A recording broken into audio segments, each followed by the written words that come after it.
Hello welcome to my YouTube channel. If you are new here I am Kavya. ಈ ವಿಡಿಯೋದಲ್ಲಿ ನಾನು ನನ್ನ breast feeding stop ಮಾಡಿರೋ experience ಅಂದ್ರೆ ವೀನಿಂಗ್ ಎಕ್ಸ್ಪೀರಿಯನ್ಸ್ ಹೇಗಿತ್ತು ಅಂತ ಶೇರ್ ಮಾಡ್ಕೊತಾ ಇದ್ದೀನಿ. ಮೊದಲೇ ಹೇಳ್ಬಿಡ್ತೀನಿ, I am not a expert. ನೀವು ಆ ಥರ ಮೆಥಡ್ ಚೂಸ್ ಮಾಡಿ, ಈ ಥರ ಮೆಥಡ್ ಚೂಸ್ ಮಾಡಿ ಅಂತ ಹೇಳೋದಕ್ಕೆ ಆಸ್ ಎ ಮಾಮ್ ನನ್ನ ಎಕ್ಸ್ಪೀರಿಯನ್ಸ್ ಶೇರ್ ಮಾಡ್ಕೊತಾ ಇದ್ದೀನಿ ಅಷ್ಟೇ. ನೀವು ಹೇಗೆ ನಿಮ್ಮ ಕಸಿನ್ಸ್ ಇರ್ಬೋದು, ಫ್ರೆಂಡ್ಸ್ ಇರ್ಬೋದು, ಕೇಳ್ತೀರಾ ಅಲ್ವಾ ಹೇಗೆ ನೀವು ಬ್ರೆಸ್ಟ್ ಫೀಡಿಂಗ್ ಸ್ಟಾಪ್ ಮಾಡಿದ್ರಿ ಅಂತ ಹೇಳ್ಬಿಟ್ಟು, like that I am going to tell you in this video.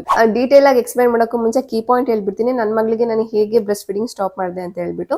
ನಾನು ನನ್ನ ಮಗಳನ್ನ ಎಲ್ಲೂ ಬಿಟ್ಟಿರಲಿಲ್ಲ, ಅಂದ್ರೆ ನಾನು ನನ್ನ ಪಾಪು ಸಪ್ರೇಟ್ ಆಗಿರ್ಲಿಲ್ಲ ಅಂಡ್ ನಾನು ಯಾರ ಸಪೋರ್ಟ್ ಕೂಡ ತಗೊಂಡಿರ್ಲಿಲ್ಲ. ನಾನೇ ನನ್ನ ಮಗಳಿಗೆ ಹಾಲು ಬಿಡಿಸಿದ್ದು. ಇಟ್ಸ್ ಬೀನ್ ಅರೌಂಡ್ 3 months ನನ್ನ ಮಗಳಿಗೆ ನಾನು ಬ್ರೆಸ್ಟ್ ಫೀಡಿಂಗ್ ಸ್ಟಾಪ್ ಮಾಡಿ. ನಾನು ಸ್ಟಾಪ್ ಮಾಡಿದ್ದು ಅರೌಂಡ್ ಅವಳು 1.5 ವರ್ಷಕ್ಕೆ 1 month ಇದೆ ಅನ್ನೋ ತರ ಸ್ಟಾಪ್ ಮಾಡಿದೆ. ರೀಸನ್ ಕೂಡ ಇದೆ, I am going to tell you later. Usually ಎಲ್ಲರೂ ಏನ್ ಮಾಡ್ತಾರೆ, ಪಾಪುಗೆ ಹಾಲು ಬಿಡಿಸ್ಬೇಕು ಅಂತ ಅಂದ್ರೆ ಪಾಪುನ ಅಮ್ಮ ಮನೇಲಿ ಬಿಟ್ಬಿಡ್ತಾರೆ. ಅದು ಟ್ರೆಡಿಷನಲ್ ಮೆಥಡ್ ಎಲ್ಲ ಫಾಲೋ ಮಾಡ್ತಾರೆ. ಬಟ್ ನಾನು ನನ್ನ ಮಗಳನ್ನ ಎಲ್ಲೂ ಬಿಡೋ ತರ ಯೋಚನೆ ಕೂಡ ನಾನು ಮಾಡಿರ್ಲಿಲ್ಲ. ಯಾಕಂದ್ರೆ ನನ್ನ ಮಗಳನ್ನ ಬಿಟ್ಟು ನಾನು ಯಾವತ್ತೂ ಇರ್ತೀನಿ ಅಂತ ನಾನು ಅನ್ಕೊಂಡಿಲ್ಲ. ಅವಳು ಇಷ್ಟು ಚಿಕ್ಕವಳಿದ್ದಾಳೆ, ಹೇಗೆ ನಾನು ಅವಳನ್ನ ಬಿಟ್ಬಿಟ್ಟು ಇರೋದು ಅಂತ ಅಂದ್ಬಿಟ್ಟು ಆ ತರ ಮೆಥಡ್ ನಾನು ಫಾಲೋ ಮಾಡ್ಬೇಕು ಅಂತ ನನ್ನ ತಲೆಯಲ್ಲಿ ಬಂದೇ ಇಲ್ಲ. ನನ್ನ ಜೊತೆಲೇ ಇಟ್ಕೊಂಡು ನಾನು ಫೀಡಿಂಗ್ ಸ್ಟಾಪ್ ಮಾಡ್ಬೇಕು ಅಂತಾನೆ ನನ್ನ ತಲೆಯಲ್ಲಿ ಇದ್ದಿದ್ದು ಫಸ್ಟ್ ಇಂದನು. ಅಂಡ್ ಮೋರ್ ಓವರ್ ನಾನು ಯಾರು ಹೆಲ್ಪ್ ಕೂಡ ತಗೊಂಡಿಲ್ಲ. ಅಂಡ್ ಹೇಗೆ ಅಂತ ಅಂದ್ರೆ ನಾನು ಬ್ರೆಸ್ಟ್ ಫೀಡಿಂಗ್ ಸ್ಟಾಪ್ ಮಾಡಿದೀನಿ ಅಂತಾನೆ ಯಾರಿಗೂ ಗೊತ್ತಾಗ್ಲಿಲ್ಲ. ಅಷ್ಟು ಸ್ಮೂತ್ ಆಗಿ ಆಯ್ತು. ಆಕ್ಚುಲಿ ನನಗೂ ಭಯ ಇತ್ತು ಮುಂಚೆ ಪಾಪುನ ಹೇಗೆ ಬ್ರೆಸ್ಟ್ ಫೀಡಿಂಗ್ ಸ್ಟಾಪ್ ಮಾಡೋದು, ಯಾಕಂದ್ರೆ ಇಟ್ಸ್ ಹರ್ ಫೇವ್ರೆಟ್. ಆಮೇಲೆ ಈ ಬ್ರೆಸ್ಟ್ ಫೀಡಿಂಗ್ ಸ್ಟಾಪ್ ಮಾಡೋ ಪ್ರೊಸೆಸ್ ಅಲ್ಲಿ ಎದೆಗಟ್ಟುತ್ತೆ, ಹಾಲೆಲ್ಲ ಟೈಟ್ ಆಗಿ ಬ್ರೆಸ್ಟ್ ಟೈಟ್ ಆಗಿ ಪೇನ್ ಬರೋ ಚಾನ್ಸಸ್ ಇರುತ್ತೆ ಅಲ್ವಾ. ಅದೊಂದು ತುಂಬಾ ಭಯ ಆಯ್ತು ನನಗೆ, ಯಾಕಂದ್ರೆ ನನಗೆ ಎಕ್ಸ್ಪೀರಿಯನ್ಸ್ ಆಗಿದೆ ಅಲ್ವಾ. ಇವಾಗ ಸಮ್ ಟೈಮ್ಸ್ ಪಾಪು ಹಾಲು ಕುಡ್ದಿಲ್ಲ, ಒಂದ್ ಸೈಡ್ ಬ್ರೆಸ್ಟ್ ಎಲ್ಲ ಹಾಲು ಕುಡ್ದಿಲ್ಲ, ಅಥವಾ ನೈಟ್ ಅಲ್ಲಿ ಹಾಲು ಕುಡ್ದಿಲ್ಲ ಅಂತ ಹೇಳಿದ್ರೆ ಬ್ರೆಸ್ಟ್ ಎಲ್ಲ ಟೈಟ್ ಆಗಿ ಆ ಪೇನ್ ನಾನು ಎಕ್ಸ್ಪೀರಿಯನ್ಸ್ ಮಾಡಿದೀನಿ. ಈ ಬ್ರೆಸ್ಟ್ ಫೀಡಿಂಗ್ ಸ್ಟಾಪ್ ಮಾಡ್ಬೇಕಾದ್ರೆ ಈ ಪೇನ್ ಹಿಂಗಪ್ಪ ಟಾಲರೇಟ್ ಮಾಡೋದು ಅಂತ ನಿಜವಾಗ್ಲೂ ಅದೊಂದು ಭಯ ಇತ್ತು ನನಗೆ. ಅಂಡ್ ಪಾಪು ಹೇಗ್ ರಿಯಾಕ್ಟ್ ಮಾಡ್ತಾಳೆ, ಕ್ರಾಂಕಿ ಆಗ್ಬೋದಾ, ಆ ತರ ಎಲ್ಲ ಭಯ ಇತ್ತು. ಎಷ್ಟು ಸ್ಮೂತ್ ಆಗಿ ಫಿನಿಶ್ ಆಯ್ತು ಈ ಪ್ರೋಸೆಸ್, ಅವ್ರ ಜರ್ನಿ ಇರ್ಬೋದು ಅಂತ ಅಂದ್ರೆ ನಾನು ಅನ್ಕೊಂಡೇ ಇರ್ಲಿಲ್ಲ. ಪಾಪು 1-2 days ಅಲ್ಲಿ 2 days ಅಲ್ಲಿ ಪಾಪು ಬ್ರೆಸ್ಟ್ ಫೀಡಿಂಗ್ ಸ್ಟಾಪ್ ಮಾಡ್ಬಿಟ್ಲು, ಮರ್ತು ಬಿಟ್ಲು, ಕೇಳಲಿಲ್ಲ ಮತ್ತೆ. ಇನ್ನೊಂದು ಮೆಥಡ್ ಅಂತ ಅಂದ್ರೆ ಮದರ್ ಲೆಡ್ ಗ್ರಾಜುವಲ್ ವೀನಿಂಗ್ ಅಂತ ನಾನ್ ಫಾಲೋ ಮಾಡಿದ್ದು ಇದೇ ಮೆಥಡ್. ಏನಂತ ಅಂದ್ರೆ ನನ್ನ ಪಾಪುಗೆ ಹಾಲು ಬಿಡಿಸ್ಬೇಕು ಅನ್ಕೊಂಡಾಗ್ಲೇನೆ ಸ್ವಲ್ಪ ಗ್ರಾಜುವಲಿ ಸ್ಟೆಪ್ ಬೈ ಸ್ಟೆಪ್ ನಾನು ಅವಳಿಗೆ ಫೀಡ್ ಕಮ್ಮಿ ಮಾಡ್ತಾ ಬಂದೆ. ಇನ್ನು ಬ್ರೆಸ್ಟ್ ಫೀಡಿಂಗ್ ಎಷ್ಟು ವರ್ಷಕ್ಕೆ ಸ್ಟಾಪ್ ಮಾಡ್ಬೇಕು ಅಂತ ಗೊತ್ತಿಲ್ಲ. ಅಂದ್ರೆ 6 months ಎಕ್ಸ್ಕ್ಲೂಸಿವ್ ಬ್ರೆಸ್ಟ್ ಫೀಡಿಂಗ್ ಮಾಡ್ಬೇಕು. ನನ್ನ ಮಗಳಿಗೂ ಅಷ್ಟೇ 6 months ನಾನು ಫೀಡ್ ಮಾಡೋದ್ ಬಿಟ್ಟು ನಾನು ಏನು ಅವಳಿಗೆ ಡಾಕ್ಟರ್ ಸಜೆಸ್ಟ್ ಮಾಡಿರೋ ಏನು ವಿಟಮಿನ್ ಸಿರಪ್ ಇರ್ಬೋದು, ಸಪ್ಲಿಮೆಂಟ್ಸ್ ಇರ್ಬೋದು, ಅದನ್ನ ಬಿಟ್ಟು ಬ್ರೆಸ್ಟ್ ಫೀಡಿಂಗ್ ಬಿಟ್ಟು ನಾನು ಏನು ಅವಳಿಗೆ ಫೀಡ್ ಮಾಡಿಲ್ಲ. ಆಫ್ಟರ್ 6 months ನಾನು ಅವಳಿಗೆ ಸಾಲಿಡ್ ಶುರು ಮಾಡಿದ್ದು. ಇನ್ನು 1 year ತನಕ ಬ್ರೆಸ್ಟ್ ಮಿಲ್ಕ್ ಮೇನ್ ಆಗಿ ಕೊಡ್ಲೇಬೇಕು ಪಾಪುಗೆ, ಅದ್ರ ಜೊತೆ ಸಾಲಿಡ್ಸ್ ನ ಇಂಟ್ರೊಡ್ಯೂಸ್ ಮಾಡ್ತೀವಿ. ಅದೇ ತರ ನಾನು ನನ್ನ ಮಗಳಿಗೆ ಫಾಲೋ ಮಾಡಿದ್ದು. ಆಫ್ಟರ್ 1 year ನಾವ್ ಏನ್ ಬ್ರೆಸ್ಟ್ ಫೀಡಿಂಗ್ ಮಾಡ್ತೀವಿ ಅದು complementary breast feeding. Till 2 years ತನಕ ಮಾಡ್ಬೋದು. ಇಟ್ಸ್ ನಿಮ್ ಚಾಯ್ಸ್. 1.5 ವರ್ಷ ತನಕ ಮಾಡ್ತಿರೋ ಇಲ್ಲ 2 ವರ್ಷ ತನಕ ಮಾಡಿದ್ರು ಇಟ್ಸ್ ಗ್ರೇಟ್. ಯಾಕಂದ್ರೆ 1.5 ವರ್ಷ 1 ವರ್ಷಕ್ಕೆ ಸಾಕಾಗ್ಬಿಟ್ಟಿರುತ್ತೆ, ಯಾವಾಗಪ್ಪ ಇದನ್ನ ಸ್ಟಾಪ್ ಮಾಡ್ತೀವಿ ಅನ್ನೋ ತರ. ನಮ್ ಪಾಪಗೆ ನಾನು ಯಾವಾಗ ಬ್ರೆಸ್ಟ್ ಫೀಡಿಂಗ್ ಸ್ಟಾಪ್ ಮಾಡ್ಬೇಕು ಅಂತ ಅನ್ಕೊಂಡೆ, ಅದಕ್ಕೂ 15 days ಮುಂಚೆ ತನಕ ನಾನು ಅವಳು ಯಾವಾಗ ಕೇಳ್ತಾಳೆ ಅವಾಗೆಲ್ಲ ಫೀಡ್ ಮಾಡಿದೀನಿ. ಅಂದ್ರೆ ನಾನು ಡಿಮ್ಯಾಂಡ್ ಫೀಡಿಂಗ್ ಮಾಡಿತ್ತು. ಅಂಡ್ ಇಲ್ಲಿ ಇನ್ನೊಂದು ಮಿತ್ ಬಗ್ಗೆ ಹೇಳೋಣ ಅಂತ ಫ್ಲಾಶ್ ಆಯ್ತು. ನಿಮಗೆ ಗೊತ್ತಿದೆಯೋ ಇಲ್ವೋ ಗೊತ್ತಿಲ್ಲ, ನಾನು ಕೇಳಿದೀನಿ ಸಿ ಸೆಕ್ಷನ್ ಡೆಲಿವರಿ ಅಂದ್ರೆ ಸಿಸೇರಿಯನ್ ಡೆಲಿವರಿ ಏನಾದ್ರೆ ಅವ್ರಿಗೆ ಹಾಲ್ ಬರಲ್ಲ, ಹಾಲ್ ಬರೋದಕ್ಕೆ ತೊಂದರೆ ಆಗುತ್ತೆ ಅಂತ ಹೇಳ್ತಾರೆ. ನಾರ್ಮಲ್ ಡೆಲಿವರಿ ಆದ್ರೆ ಏನು ತೊಂದರೆ ಆಗಲ್ಲ, ಸಿ ಸೆಕ್ಷನ್ ಆದ್ರೆ ಮಾತ್ರ ಹಾಲ್ ಬರೋದಕ್ಕೆ ತೊಂದರೆ ಆಗುತ್ತೆ ಅಂತ ಹೇಳ್ಬಿಟ್ಟು. ನಾನೇ ಮೇನ್ ಎಕ್ಸಾಂಪಲ್ ಇದ್ದೀನಿ. ನನ್ನ ಡೆಲಿವರಿ ಆಗಿತ್ತು ಸಿಸೇರಿಯನ್. ನನಗೆ ಇನ್ನು ಡೆಲಿವರಿ ಆಗೋಕ್ಕೂ ಮುಂಚೆ ಒಂದು 15 days ಮುಂಚೆಯಿಂದಾನೇ ಹಾಲ್ ಪ್ರೊಡಕ್ಷನ್ ಆಗ್ತಿತ್ತು. ಅಂದ್ರೆ ನನಗೆ ಗೊತ್ತಾಗ್ತಿತ್ತು ಹಾಲ್ ಬರ್ತಾ ಇದೆ ಅಂತ ಹೇಳ್ಬಿಟ್ಟು. It's completely depend on the body. ನಾನು ನೋಡಿದೀನಿ ನಾರ್ಮಲ್ ಡೆಲಿವರಿ ಆಗಿ ಹಾಲ್ ಬರ್ದೇ ಇರೋರು ಇದ್ದಾರೆ, ಫೀಡ್ ಮಾಡಕ್ ಆಗದೆ ಇರೋರು ಇದ್ದಾರೆ. ಏನೋ ಬೇರೆ ಬೇರೆ ಕಂಡೀಷನ್ಸ್ ಇರುತ್ತೆ. ನನ್ನ ಪಾಪು ಹುಟ್ಟದಾಗ್ಲಿಂದನೂ ನಾನು ಬ್ರೆಸ್ಟ್ ಫೀಡೇ ಮಾಡಿರೋದು. ಬ್ರೆಸ್ಟ್ ಫೀಡಿಂಗ್ ಜರ್ನಿಯಲ್ಲಿ ನನ್ಗೆ ಏನೂ ಪ್ರಾಬ್ಲಮ್ ಆಗ್ಲಿಲ್ಲ. ಈ ಸಿ ಸೆಕ್ಷನ್ ಆದವ್ರಿಗೆ ಹಾಲ್ ಬರಲ್ಲ, ನಾರ್ಮಲ್ ಡೆಲಿವರಿ ಆದ್ರೇನೆ ಹಾಲ್ ಬರೋದು ಇಟ್ಸ್ ಅ ಮಿತ್ ಅಷ್ಟೇ. ನೀವು ಆತರ ಯಾರು ಹೇಳಿದ್ರೆ ಅವ್ರಿಗೆ ಏನಾದ್ರು ಭಯ ಇದ್ರೆ ನೀವು ನನ್ನ ಎಕ್ಸಾಂಪಲ್ ಕೊಟ್ಟು ಹೇಳ್ಬೋದು. ಸೊ ಇದೊಂದು ಪುಟ್ ಇನ್ಫಾರ್ಮೇಶನ್ ಇರ್ಲಿ ಅಂತ ಹೇಳ್ದೆ ಅಷ್ಟೇ. ನನ್ನ ಮಗಳಿಗೆ 1.5 ವರ್ಷಕ್ಕೆ ಹಾಲ್ ಬಿಡಿಸ್ಬೇಕು ಅಂತ ಅನ್ಕೊಂಡಿದ್ದೆ. ಹೇಳಿದ್ನಲ್ಲ ನನ್ನ ಮಗಳಿಗೆ 1.5 ವರ್ಷಕ್ಕೆ 1 ತಿಂಗಳಿದೆ ಅನ್ನೋ ತರ ನಾನು ಹಾಲ್ ಬಿಡಿಸಿತ್ತು ಅಂತ ಹೇಳ್ಬಿಟ್ಟು. ಯಾಕಂದ್ರೆ ಆ ಮೂಮೆಂಟ್ ಅಲ್ಲಿ 1 ತಿಂಗಳು ಮುಂಚೆ ಎಮರ್ಜೆನ್ಸಿಯಿಂದ ನಾನು ಊರಿಗೆ ಹೋಗ್ಬೇಕಾಯ್ತು.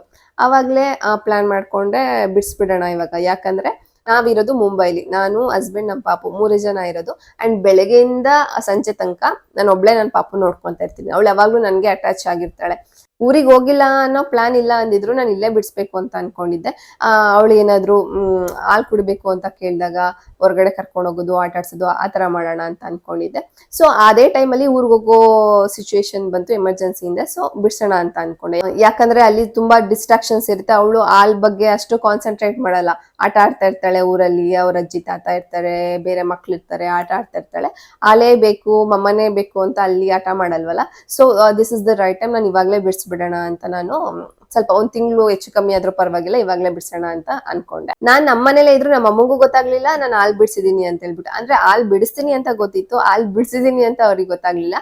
ಸೊ ಅಷ್ಟು ಸ್ಮೂತ್ ಆಗಿ ನಾನು ಹ್ಯಾಂಡಲ್ ಮಾಡಿದೆ ಪಾಪುನ. ಯಾವಾಗ ನಮ್ಮ ಪಾಪುಗೆ ಹಾಲ್ ಬಿಡಿಸ್ಬೇಕು ಅಂತ ಅನ್ಕೊಂಡೆ, 15 ಡೇಸ್ ಮುಂಚೆನೆ ನಾನು ಗ್ರಾಜುಯಲಿ ಕಮ್ಮಿ ಮಾಡ್ತಾ ಬಂದೆ. ಅಂದ್ರೆ 15 ಡೇಸ್ ಮುಂಚೆ ತನಕ ಅವಳು ಯಾವಾಗ ಕೇಳ್ತಾಳೆ ಅವಾಗೆಲ್ಲ ಫೀಡ್ ಮಾಡಿದೀನಿ.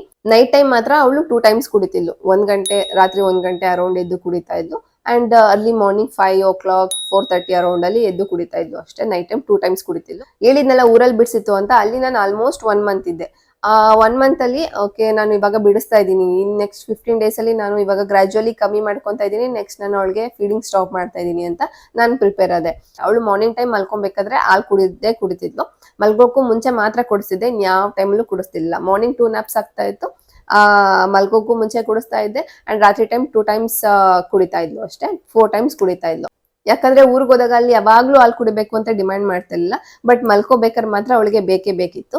ಯೂಶಲಿ ಎಲ್ರು ಏನ್ ಮಾಡ್ತಾರೆ, ಬೇವಿನ ಸೊಪ್ಪಿನ ರಸ ಹಚ್ತಾರೆ, ಆ ಕೈ ಇರೋ ಐಟಮ್ಸ್ ಹಚ್ತಾರೆ. ಅಂಡ್ ಡಾಕ್ಟರ್ ಕೂಡ ಪ್ರಿಸ್ಕ್ರೈಬ್ ಮಾಡ್ತಾರೆ ಕೆಲವು ಲೋಷನ್ಸ್, ಅದನ್ನ ಬೇಕಾದ್ರೂ ಹಚ್ಬಹುದು, ನೀವು ಡಾಕ್ಟರ್ನ ಕನ್ಸಲ್ಟ್ ಮಾಡಿ. ಬಟ್ ನಾನ್ ಚೂಸ್ ಮಾಡಿದ್ದು ನಿಂಬೆಹಣ್ಣು ಹಚ್ಚೋಣ ಅಂತ ಹೇಳ್ಬಿಟ್ಟು. ಫಸ್ಟ್ ನಿಂಬೆಹಣ್ಣು ಹಚ್ಚಿ ಟ್ರೈ ಮಾಡೋಣ, ನೋಡೋಣ ಬಿಡ್ತಾಳ ಅಂತಾನೆ ಟ್ರೈ ಮಾಡಿದೆ. ಯಾಕಂದ್ರೆ ಬೇವಿನ ಸೊಪ್ಪೆಲ್ಲ ಹಚ್ಚಿದ್ರೆ ತುಂಬಾ ಕೈ ಆಗ್ಬಿಡುತ್ತೆ, ಪಾಪ ಅವಳಿಗೆ ಕಷ್ಟ ಆಗುತ್ತೆ ಅಂತಾನೆ ನನ್ನ ಕನ್ಸರ್ನ್ ಇದ್ದಿತ್ತು. ಸೊ ನಿಂಬೆಹಣ್ಣು ಅಷ್ಟೇ, ಅದು ವರ್ಕ್ ಆಯ್ತು. ಆ 2 ಡೇಸ್ ಅಲ್ಲಿ ಏನಾಯ್ತು ಅಂತ ಹೇಳಿದ್ರೆ, ಅಂದ್ರೆ ನನ್ ಮಗಳು 2 ಡೇಸ್ ಅಲ್ಲೇ ಫೀಡಿಂಗ್ ಬಿಟ್ಬಿಟ್ಲು ಅಂತ ಹೇಳಿದ್ನಲ್ಲ. ಫಸ್ಟ್ ಮಾರ್ನಿಂಗ್ ಅವಳು ಕುಡಿತಾ ಇದ್ದಿದ್ದೆ ಮಲ್ಕೋಬೇಕಾದ್ರೆ ಅಲ್ವಾ. ಫಸ್ಟ್ ನ್ಯಾಪಿಗೆ ಬಂದಾಗ ಏನ್ ಮಾಡಿದೆ ಅಂದ್ರೆ, ಒಂದು ಒಳ್ಳು ನಿಂಬೆಹಣ್ಣ ಕಟ್ ಮಾಡಿ ಪಾಕೆಟ್ ಅಲ್ಲೇ ಇಟ್ಕೊಂಡಿದ್ದೆ. ಅವಳು ಹಾಲು ಕುಡಿಯಕ್ ಬಂದಾಗ ಹಚ್ಕೊಂಡ್ಬಿಟ್ಟು ಕುಡಿಯಕ್ ಬಂದಾಗ ಅವಳು ಕುಡಿದ್ಲು. ಅಂದ್ರೆ ಸ್ವಲ್ಪ ಹುಳಿ ಅನ್ಸುತ್ತಲ್ವಾ ನಿಂಬೆಹಣ್ಣು, ಚೆನ್ನಾಗಿಲ್ಲ ಅನ್ನೋ ತರ ಹಿಂದೆ ಹೋದ್ಲು, ಬೇಡ ಅನ್ನೋ ತರ ಹೋದ್ಲು. ಆಮೇಲೆ ಮತ್ತೆ ಕುಡಿಯೋದಕ್ ಬಂದ್ಲು. ಅವಾಗ ಮತ್ತೆ ಹಚ್ಕೊಂಡೆ, ಈ ಕಡೆ ತಿರ್ಕೊಂಡು ಮತ್ತೆ ಹಚ್ಕೊಂಡ್ಬಿಟ್ಟೆ. ಮತ್ತೆ ಚೆನ್ನಾಗಿಲ್ಲ ಅಂತ ಹಿಂದೆ ಹೋದ್ಲು. ಆಮೇಲೆ ಮತ್ತೆ ಇನ್ನೊಂದ್ ಸೈಡ್ ಕುಡಿಯಕ್ ಬಂದ್ಲು, ಅಲ್ಲೂ ಹಚ್ಕೊಂಡೆ, ಅಲ್ಲೂ ಮತ್ತೆ ಬೇಡ ಅಂತಾನೆ ಬಂದ್ಲು. ಆಮೇಲೆ ಓಕೆ ಅಂತ ನಾನು ಹಂಗೇನೆ ಮಲಗಿಸ್ದೆ, ತೊಟ್ಟಿ ಮಲಗಿಸ್ದೆ, ಹಿಂಗೆ ಹೆಗ್ಲು ಮೇಲೆ ಹಾಕೊಂಡು ಮಲ್ಕೊಂಡು. ಮತ್ತೆ ಸೆಕೆಂಡ್ ನ್ಯಾಪಿಗೆ ಬಂದ್ಲು, ಅವಾಗ್ಲೂ ಅದೇ ತರ ಮಾಡಿದೆ, ಪಾಕೆಟ್ ಅಲ್ಲೇ ಇರ್ತಿತ್ತಲ್ಲ ಅವಳು, ಹಚ್ಕೊಂಡೆ, ಅವಾಗ್ಲೂ ಚೆನ್ನಾಗಿಲ್ಲ ಅನ್ನೋ ತರನೇ ಆದ್ಲು. ಆಮೇಲೆ ಮತ್ತೆ ನಾನು ಹಚ್ಲಿಲ್ಲ ಅಂತ ಅಂದ್ರು ಅವಳು ಬರ್ತಾ ಇದ್ಲಲ್ವಾ, ಅವಾಗ ಅವಳಿಗೆ ತಲೆಯಲ್ಲಿ ಅದು ರೆಕಾರ್ಡ್ ಆಗಿತ್ತು ಚೆನ್ನಾಗಿಲ್ಲ ಅನ್ನೋ ತರ. ಆ ಫಸ್ಟ್ ಡೇ ಅಲ್ಲಿ ಮಾರ್ನಿಂಗ್ ಕುಡಿಸ್ಲೇ ಇಲ್ಲ, ಅದೇ ತರ ಮಾಡ್ದೆ. ಅವ್ಳು ಕುಡಿಲೂ ಇಲ್ಲ, ಅವಳು ಕುಡಿಯೋದಕ್ಕೂ ಇಷ್ಟ ಪಡ್ಲಿಲ್ಲ. ಅಂಡ್ ಅವಳೇ ಬೇಡ ಅನ್ನೋ ತರ ಹಿಂದೆ ಹೋಗ್ತಾ ಇದ್ಲು. ನಾನೇ ಕುಡಿ ಮಗ್ಳೆ ಅಂತ ಅಂದ್ರೆ, ಚೆನ್ನಾಗಿಲ್ಲ ಮಗ್ಳೆ ಹಾಲು, ಕುಡಿ ಅಂತಂದ್ರು ಅವಳೇ ಬೇಡ ಅಂತ ಹಿಂದೆ ಹೋಗ್ತಾ ಇದ್ಲು. ಫಸ್ಟ್ ಡೇ ಮಾರ್ನಿಂಗ್ ಈ ತರ ಆಯ್ತು. ಆ ನೈಟ್ ಏನಾಯ್ತು ಅಂತಂದ್ರೆ 1 ಗಂಟೆ ಅರೌಂಡ್ ಏನ್ ಎದ್ಲು, ಅವಾಗ ಎದ್ಲು. ನಾನೇನ್ ಮಾಡ್ದೆ ಅಂದ್ರೆ ಕರ್ಕೊಂಡು ಹೋಗಿ ನೀರ್ ಕುಡಿತೀಯ ಮಗಳೇ ಅಂತ ನೀರ್ ಕುಡಿಸ್ದೆ. ಅವಳು ನೀರ್ ಕುಡಿಲಿಲ್ಲ, ಹಂಗೇನೆ ಅಳ್ತಾ ಇದ್ಲು. ಬಟ್ ನಾನು ಹಂಗೆ ಸಮಾಧಾನ ಮಾಡಿ ಬೆನ್ನೆಲ್ಲ ಸೌರಿ ಹೆಗ್ಲು ಮೇಲೆ ಹಾಕೊಂಡು ಜೋ ಮಾಡಿ ಮಲಗಿಸ್ದೆ. ಸೆಕೆಂಡ್ ಫೀಡಿಗೆ ಎದ್ದೇಳ್ತಾಳಲ್ಲ, 4 ಗಂಟೆ 5 ಗಂಟೆ ಅರೌಂಡ್ ಎದ್ದೇಳ್ತಾಳಲ್ಲ, ಅವಾಗ ನಾನು ಕೂಡ ನಿದ್ದೆಲಿದ್ದೆ. ಅಳ್ತಾ ಇದ್ದು ನಾನು, ಅಂದ್ರೆ ನಿದ್ದೆಲಿ ಕುಡಿ ಅಂತ ಕುಡಿಸ್ಬಿಟ್ಟೆ. ಸೇಮ್ ಡೇ ಅಲ್ಲಿ, ಫಸ್ಟ್ ಡೇ ನೈಟ್ ಅಲ್ಲಿ ಓಕೆ ನೈಟ್ ಕುಡಿಸ್ದೆ. ಸೆಕೆಂಡ್ ಡೇ ಮಾರ್ನಿಂಗ್ ಏನ್ ಮಾಡ್ದೆ, ಸೇಮ್ ಅದೇ ತರ ಮಾಡ್ದೆ. ನಿಂಬೆಹಣ್ಣು ಹಚ್ದೆ, ಅವಳು ಬೇಡ ಅಂತ ಅವಳೇ ಸುಮ್ನಾದ್ಲು. ಇನ್ನ ಸೆಕೆಂಡ್ ಟೈಮಿಗೆ ಅವಳೇ ಬರ್ಲಿಲ್ಲ, ಹಾಲು ಕುಡಿಬೇಕಂತ ಬರ್ಲಿಲ್ಲ, ಹಂಗೆ ಅವಳೇ ಮಲ್ಕೊಂಡ್ಬಿಡ್ಲು, ತೊಟ್ಟಿ ಮಲಗಿಸ್ದೆ. ಆ ಸೆಕೆಂಡ್ ಡೇ ನೈಟ್ ಏನಾಯ್ತಂದ್ರೆ ಎದ್ಲು, 1 ಗಂಟೆ ಅರೌಂಡ್ ಎದ್ಲು. ನಾನು ಎತ್ಕೊಂಡು ಮಲ್ಕೋಕಂದ ಅಂತ ಮಲಗಿಸ್ದೆ. ಆಮೇಲೆ 4 ಗಂಟೆ 5 ಗಂಟೆ ಅರೌಂಡ್ ಅವಾಗ್ಲೂ ಎದ್ಲು. ಹೋದೆ, ನೀರ್ ಕುಡಿತ್ಯಾ ಅಂತ ಕೇಳ್ದೆ, ನೀರು ಕುಡಿಲಿಲ್ಲ ಅವಳು. ಹಂಗೆ ಹಾಕೊಂಡು ಹಂಗೆ ಮಲ್ಕೊಂಡ್ಲು. ಆಮೇಲೆ 3rd ಡೇಗೆ ನೀವು ನಂಬ್ತಿರೋ ಬಿಡ್ತಿರೋ, ಅವಳು ಎದ್ದಳ್ಳೇ ಇಲ್ಲ. ನೈಟ್ ಎದ್ದಳ್ಳೇ ಇಲ್ಲ. ಒಂದೇ ಸ್ಟ್ರೆಚ್ ಅಲ್ಲಿ ರಾತ್ರಿ ಏನ್ ಮಲ್ಕೊಂಡ್ಲು, ಅವಳು ಎದ್ದಿದ್ದೇನೆ ಬೆಳಿಗ್ಗೆ 7 ಗಂಟೆ 8 ಗಂಟೆಗೆ. ಒಂದೇ ಸ್ಟ್ರೆಚ್ ಅಲ್ಲಿ ನಿದ್ದೆ ಮಾಡಿದ್ಲು, ಮತ್ತೆ ಎದ್ದಳ್ಳೇ ಇಲ್ಲ. ನನ್ಗೇನೆ ಆಶ್ಚರ್ಯ ಆಯ್ತು, ನಿಜವಾಗ್ಲೂ ಇಷ್ಟು ಈಸಿಯಾಗಿ ಬಿಟ್ಬಿಟ್ಲಾ ಅಂತ ಹೇಳ್ಬಿಟ್ಟು. ಅದಾದ್ಮೇಲೆ ಮತ್ತೆ ಅವಳು ಯಾವತ್ತು ಯಾವ ನೈಟು ಎದ್ದಿಲ್ಲ, ಫುಲ್ ಸ್ಟ್ರೆಚ್ ಅಲ್ಲೇ ಮಲ್ಕೊಂತ ಇದ್ದಾಳೆ ಇದುವರೆಗೂ. ಯಾವ್ದೇ ತರ ಆಲ್ಬೇಕು ಅಂತ ಕೇಳಿಲ್ಲ. ಆಮೇಲೆ ಎಲ್ಲ ಏನ್ ಮಾಡ್ಬಿಡ್ತಾರೆ ಅಂತ ಅಂದ್ರೆ, ನೈಟ್ ಟೈಮ್ ಫೀಡ್ ಸ್ಟಾಪ್ ಮಾಡ್ಬೇಕಂದ್ರೆ ನೈಟ್ ಟೈಮ್ ಎದ್ದಾಗ ಹಸು ಹಾಲು ಕೊಡೋದು, ಅಂದ್ರೆ ಕೌ ಮಿಲ್ಕ್ ಕೊಡೋದೆಲ್ಲ ಮಾಡ್ತಾರೆ ಅಲ್ವಾ. ನಿಜವಾಗ್ಲು ಆ ತರ ಅಭ್ಯಾಸ ಮಾಡ್ಕೊಂಡ್ರೆ ಅದೇ ಒಂದು ಎಕ್ಟಿಕ್ ಕೆಲ್ಸ ಆಗೋಗ್ಬಿಡುತ್ತೆ. ಬ್ರೆಸ್ಟ್ ಫೀಡಿಂಗ್ ಆದ್ರೂ ನಾವು ಪಕ್ಕನೇ ಇರ್ತೀವಿ, ಮಾಡ್ಬಿಡ್ಬೋದು. ಇವಾಗ ಕೌ ಮಿಲ್ಕ್ ಅಭ್ಯಾಸ ಏನಾದ್ರು ಮಾಡ್ಬಿಟ್ರೆ, ನಾವ್ ಪ್ರತಿ ಸಲ ಎದ್ದೋಗ್ಬೇಕು, ಹಾಲ್ ಬಿಸಿ ಮಾಡಿ ಕುಡಿಸ್ಬೇಕು, ಅದೆಲ್ಲ ತಲೆನೋವು ಇರುತ್ತೆ. ಆಕ್ಚುಲಿ ಅವಶ್ಯಕತೆನೇ ಇಲ್ಲ ರಾತ್ರಿ ಟೈಮ್ ಎದ್ದಾಗ ಹಾಲು ಕುಡಿಸ್ಬೇಕು ಅಂದ್ರೆ ಕೌ ಮಿಲ್ಕ್ ಕೊಡ್ಬೇಕು ಅಂತ ಹೇಳ್ಬಿಟ್ಟು. ಅವರು ಒಂದು ಕಂಫರ್ಟ್ ಝೋನ್ ಅಲ್ಲಿ ಇರ್ತಾರೆ. ಮಮ್ಮ ಜೊತೆ ಹಾಲು ಕುಡ್ಕೊಂಡ್ ಮಲ್ಕೊಂಡ್ರೆ ಅದು ಕಂಫರ್ಟ್ ಇರುತ್ತೆ ಅಷ್ಟೇ. ಅವ್ರು ಹಾಲು ಕುಡಿತಿದಾರೋ ಬಿಡ್ತಿದಾರೋ ಗೊತ್ತಿಲ್ಲ, ಬಟ್ ನಿಪ್ಪಲ್ ಮಾತ್ರ ಬಾಯ್ಲ್ ಹಾಕೊಂಡ್ ಮಲ್ಗಿರ್ತಾರೆ. ಅದು ಒಂದು ಅವ್ರಿಗೆ ಕಂಫರ್ಟ್ ಫೀಲ್ ಇರುತ್ತೆ, ಸೊ ಅದು ಅಭ್ಯಾಸ ಆಗಿರುತ್ತೆ. ಇವಾಗ ಅಮ್ಮನ ಹತ್ರ ಹಾಲು ಸಿಗ್ತಲ್ಲ ಅಂತ ಆ ಕೌ ಮಿಲ್ಕ್ ಅಭ್ಯಾಸ ಮಾಡಿದ್ರೆ ನೀವ್ ಅದನ್ನು ಬಿಡ್ಸಕ್ಕೆ ಮತ್ತೆ ಸರ್ಕಸ್ ಮಾಡ್ಬೇಕಾಗುತ್ತೆ. ನಾನು ಕೌ ಮಿಲ್ಕ್ ಕೊಡ್ಲಿಲ್ಲ. ಅಂದ್ರೆ ನಾನ್ ತಿಳ್ಕೊಂಡಿದ್ ಪ್ರಕಾರ ಅದು ಅವಶ್ಯಕತೆ ಇಲ್ಲ. ಕೆಲವರು ಕೊಡ್ತಾರೆ, ಆಮೇಲೆ ಮತ್ತೆ ಅದೇ ಫಾಲೋ ಆಗ್ತಾರೆ, ಮತ್ತೆ ಹಾಲು ಕುಡಿಯಕ್ಕೆ ಪಾಪು ಎದ್ದಾಗ್ತಿರುತ್ತೆ, ಮತ್ತೆ ಹಾಲು ಕೊಡ್ಬೇಕಾಗುತ್ತೆ.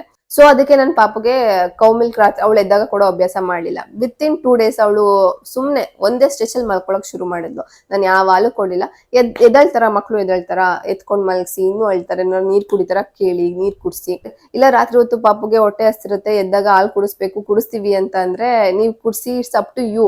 ಅಂದ್ರೆ ಯಾಕಂದ್ರೆ ನನಗೆ ಅದು ಗೊತ್ತಿಲ್ಲ ಅದ್ರ ಇಂಪ್ಯಾಕ್ಟ್ ಏನಾಗುತ್ತೆ, ಅದ್ರ ನೆಕ್ಸ್ಟ್ ಯಾವ ತರ ಕಷ್ಟ ಆಗ್ಬೋದು, ಅದು ಸಿಚುವೇಶನ್ ನಾನು ಫೇಸ್ ಮಾಡಿಲ್ದೇ ಇರೋದ್ರಿಂದ ನನ್ಗೆ ಏನ್ ಎಕ್ಸ್ಪೀರಿಯನ್ಸ್ ಆಗಿದೆ ಅದನ್ನ ಮಾತ್ರ ಹೇಳ್ತಾ ಇದ್ದೀನಿ. ಸೊ ಈ ತರ ಏನೋ ಕಷ್ಟ ಆಗ್ಬಾರ್ದು ಅನ್ನೋ ರೀಸನ್ಗೆ ನಾನು ರಾತ್ರಿ ಟೈಮ್ ಹಾಲು ಕೊಡೋದು ಅಭ್ಯಾಸ ಮಾಡ್ಕೊಳ್ಳಿಲ್ಲ.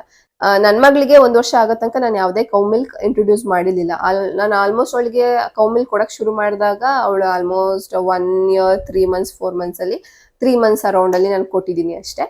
ಇಷ್ಟಪಟ್ಟೆ ಕುಡಿತಿದ್ಲು, ಫೋರ್ಸ್ಫುಲಿ ನಾನೇನು ಕುಡಿಸ್ತಿರ್ಲಿಲ್ಲ. ಕುಡಿತಿದ್ಲು. ಬೆಳಿಗ್ಗೆ ಮಾರ್ನಿಂಗ್ ಒಂದ್ ಲೋಟ ಸ್ಮಾಲ್ ಲೋಟದಲ್ಲಿ ಕುಡಿತಾ ಇದ್ಲು, ಸಂಜೆ ಒಂದ್ ಲೋಟದಲ್ಲಿ ಕುಡಿತಿದ್ಲು ಅಷ್ಟೇ. ನಾನು ಮತ್ತೆ ಅದನ್ ಬಿಟ್ಟು ನಾನು ಎಕ್ಸ್ಟ್ರಾ ನಾನೇನು ಹಾಲು ಕುಡಿಸ್ತಿಲ್ಲ. ಇವಾಗ್ಲೂ ಕೂಡ ಬೆಳಗ್ಗೆ ಟೈಮಲ್ಲಿ ಒಂದ್ ಕಪ್ಪಲ್ಲಿ ಕೊಡ್ತೀನಿ, ಸಂಜೆ ಟೈಮಲ್ಲಿ ಒಂದ್ ಕಪ್ಪಲ್ಲಿ ಕೊಡ್ತೀನಿ. ಅವಳು ಇಷ್ಟಪಟ್ಟೆ ಕುಡಿತಾಳೆ, ಫೋರ್ಸ್ಫುಲಿ ನಾನೇನು ಅವಳಿಗೆ ಫೀಡ್ ಮಾಡಲ್ಲ. ಈ mother led gradual weaning method ನಾನು ಫಾಲೋ ಮಾಡಿದೆ. ಇದನ್ನ ಫಾಲೋ ಮಾಡಿದ್ರಿಂದ ನಂಗೆ ತುಂಬಾ ಹೆಲ್ಪ್ ಆಯ್ತು. ನನ್ನ ಮಗಳು 2 days ಅಲ್ಲೇನೆ ಕುಡಿಯೋದನ್ನ ಸ್ಟಾಪ್ ಮಾಡಿದ್ಲು. ಬ್ರೆಸ್ಟ್ ಫೀಡಿಂಗ್ ಕೇಳನೇ ಇಲ್ಲ ಮತ್ತೆ. ಅಂಡ್ ನನ್ಗೂ ಏನು ಮೇಜರ್ ಪ್ರಾಬ್ಲಮ್ ಬರಲಿಲ್ಲ, ಪೇನ್ ಆಗ್ಲಿಲ್ಲ. ಬಟ್ ಹಾಲು ಕಟ್ಟಿತ್ತು, ಬಟ್ ಅದರಿಂದ ತುಂಬಾ ನೋವನ್ನ ತರ ಏನು ಫೀಲ್ ಆಗ್ಲಿಲ್ಲ. ಫೀಡಿಂಗ್ ಸ್ಟಾಪ್ ಮಾಡೋಕ್ಕೂ ಮುಂಚೆ ನನ್ಗೂ ತುಂಬಾ ಟೆನ್ಷನ್ ಆಗೋಗಿತ್ತು. ಹೇಗೆ ಬಿಡಿಸ್ಲಪ್ಪ, ಅವಳಿಷ್ಟು ತರ ಕುಡಿತಾಳೆ, ಹೇಗ್ ಬಿಡ್ಸಕ್ಕಾಗುತ್ತೆ, ನಾನು ಒಬ್ಳೆ ಬಿಡಿಸ್ಬೋದಾ ಈ ತರ ಪಾಪುನ ಎಲ್ಲೂ ಕಳಿಸ್ದೆ. ನಾನಂತೂ ಎಲ್ಲೂ ಕಳ್ಸಕ್ ನಿಜವಾಗ್ಲೂ ರೆಡಿ ಇರ್ಲಿಲ್ಲ. ಇಷ್ಟು ಈಸಿಯಾಗಿ ವೀನಿಂಗ್ ಪ್ರೋಸೆಸ್ ಮುಗಿಯುತ್ತೆ ಅಂತ ಅನ್ಕೊಂಡಿರ್ಲಿಲ್ಲ ನಿಜವಾಗ್ಲೂ. ಅವಳು ಯಾವಾಗ ಹೇಳಿದ್ನಲ್ಲ 2 days ಅಲ್ಲೇನೆ ನೆಕ್ಸ್ಟ್ 3rd day ಅಲ್ಲಿ ಫುಲ್ ಸ್ಟ್ರೆಚ್ ಆಗಿ ಮಲ್ಗಕ್ ಶುರು ಮಾಡಿದವಳು. ಇದು ಇಲ್ಲಿ ತನಕನೂ ಆಲ್ಮೋಸ್ಟ್ 3 months ಆಗ್ತಾ ಬಂದಿದೆ ನನ್ನ ಮಗಳಿಗೆ ಹಾಲು ಬಿಡಿಸಿ. ಒಂದಿನನೂ ಮಧ್ಯದಲ್ಲಿ ಎದ್ದಿಲ್ಲ. ಬೆಳಗ್ಗೆ ಎದ್ದ ತಕ್ಷಣ ಅವಳ ಪಕ್ಕ ಬಾಟಲ್ ಇಟ್ಟಿರ್ತೀನಿ, ಅವಳ ಸಿಪ್ಪರ್ ಬಾಟಲ್ ಇಟ್ಟಿರ್ತೀನಿ. ಎದ್ದ ತಕ್ಷಣ ನೀರು ಕುಡ್ಬಿಡ್ತಾಳೆ. ಎದ್ದ ಮೇಲೆ ನಾನು ಅವಳಿಗೆ ಇನ್ನೊಂದು ಲೋಟ ಹಾಲು ಕೊಡ್ತೀನಿ. ಹಾಲು ಕುಡ್ದು ಒಂದು 1/2 hour 1 hour ಆದ್ಮೇಲೆ ಅವಳಿಗೆ ಬ್ರೇಕ್ಫಾಸ್ಟ್ ಮಾಡ್ತೀನಿ. ಇದನ್ನೇ ನಾನು ಫಾಲೋ ಮಾಡ್ತಿರೋದು ಇದುವರೆಗೂ. ಇದಾಗಿತ್ತು ನನ್ನ ವೀನಿಂಗ್ ಎಕ್ಸ್ಪೀರಿಯನ್ಸು. ನಿಮ್ಗೂ ಈ ವಿಡಿಯೋ ಇಂದ ಹೆಲ್ಪ್ ಆಗುತ್ತೆ ಅಂತ ಅನ್ಕೊಂಡಿದೀನಿ. ಈ ವಿಡಿಯೋ ಇಂದ ಯಾರಿಗೆಲ್ಲ ಹೆಲ್ಪ್ ಆಗುತ್ತೆ ಅಂತ ಅನ್ಸುತ್ತೆ ಅವ್ರಿಗೆ ಶೇರ್ ಮಾಡಿ. ಆಸ್ ಎ ಮಾಮ್ ನನ್ನ ಎಕ್ಸ್ಪೀರಿಯನ್ಸ್ ಹೇಳಿದೀನಿ ಅಷ್ಟೇ. ಇನ್ನೇನಾದ್ರೂ ಡೌಟ್ಸ್ ಇದ್ರೆ ಕಮೆಂಟ್ ಮಾಡಿ, ನಾನು ರಿಪ್ಲೈ ಮಾಡ್ತೀನಿ. ನೈಟ್ 12:45 ಆಗಿದೆ, ವಿಡಿಯೋ ಮಾಡ್ತಾ ಇದ್ದೀನಿ. ವಿಡಿಯೋ ಮಾಡಿ ತುಂಬಾ ದಿನ ಅಂದ್ರೆ ಈ ಎಕ್ಸ್ಪೀರಿಯನ್ಸ್ ಶೇರ್ ಮಾಡ್ಕೋಬೇಕು ಅಂತ ಅನ್ಕೊಂತ ಇದ್ದೆ, ವಿಡಿಯೋ ಮಾಡಕ್ ಆಗಿರ್ಲಿಲ್ಲ. ಸೊ ಅದಕ್ಕೆ ಇವತ್ತು ಮಾಡೇ ಬಿಡೋಣ ಅಂತ ಮಾಡ್ತಾ ಇದ್ದೀನಿ. ನೀವೇನಾದ್ರೂ ನನ್ನ ಚಾನಲ್ನ ಫಸ್ಟ್ ಟೈಮ್ ನೋಡ್ತಾ ಇದ್ರೆ ಸಬ್ಸ್ಕ್ರೈಬ್ ಮಾಡಿ. ಅಂಡ್ ಈ ವಿಡಿಯೋ ಯಾರಿಗೆ ಹೆಲ್ಪ್ ಆಗ್ಬೋದು ಅನ್ಸುತ್ತೆ ಅವ್ರಿಗೆ ಶೇರ್ ಮಾಡಿ. ಇವಾಗ ಹೋಗಿ ಮಲ್ಕೊಂತೀನಿ. ಟಾಟಾ.